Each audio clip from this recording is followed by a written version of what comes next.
शाम को कचौड़ी बननी थी क्योंकि आलू भर का कचौड़ी बनने की तैयारी चल रही थी। तो कल शाम में हम लोगों ने सूजी का कचौड़ी बनाया था। तो देख सकते हैं सूजी को मैंने चाढ़ा और चाढ़ कर फिर उसे अच्छी तरह से ठंडा होने के लिए रख दिया, क्योंकि सूजी थोड़ा ठंडा होता है उसके बाद थोड़ा सा अच्छा हो जाता है। उसके बाद फिर मैंने उसे गढ़ा और गढ़ कर बनाया।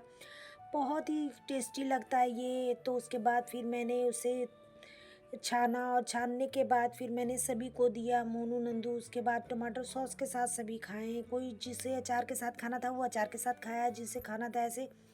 तो मोनू भी खा रहा था और नंदू भी खा रही थी, बोली बहुत टेस्टी बना है। उसके बाद सुबह सुबह देख सकते हैं मोनू सारा रूम बिखरा चुका था, क्योंकि मोनू अपना स्टडी रूम यहीं पढ़ाई वढ़ाई करता है, सोता भी है, तो पूरा रूम कचरा बना देता है। तो फिर मैं साफ सफाई कर रही थी उसके रूम का। वो कुछ भी नहीं करता, मैं कितना समझाती हूँ फिर भी नहीं करता। तो मैं सारा रूम अरेंज कर, फिर आज गोदरेज भी थोड़ा सा अरेंज कर रही थी मैं। तो सारे मैं गोदरेज भी अरेंज कर रही थी। उसके बाद फिर आज पापा की बरसी थी, तो आज उनके पसंद का खाना बन रहा था। तो सबसे पहले खीर बनना स्टार्ट हुआ।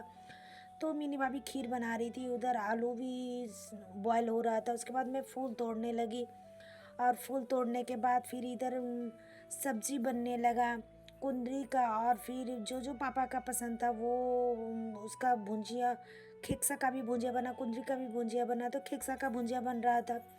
और फिर उसके बाद फिर ड्राई फ्रूट्स वगैरह सब खीर में डलाया। उसके बाद फिर डालने के बाद फिर जब ड्राई फ्रूट्स वगैरह डला चुका था, मिनी भाभी सब डाली, क्योंकि ड्राई फ्रूट्स वगैरह अच्छे तरह से डालिए तो ही अच्छा लगता है। जितना ज़्यादा ड्राई फ्रूट्स रहता है उतना ही खीर अच्छा टेस्टी बनता है। तो बिना ड्राई फ्रूट्स का तो खीर वगैरह होता ही नहीं है, चाहे हलवा बनाइए चाहे खीर बनाइए।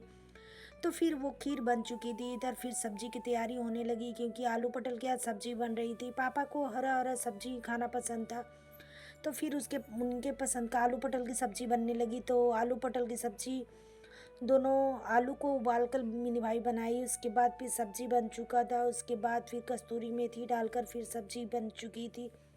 और जब सब्जी बननी गई उसके बाद मोनू पूजा करने लगा, पापा के फेवरेट सब सारा खाना और तिलक वगैरह सब करने लगा।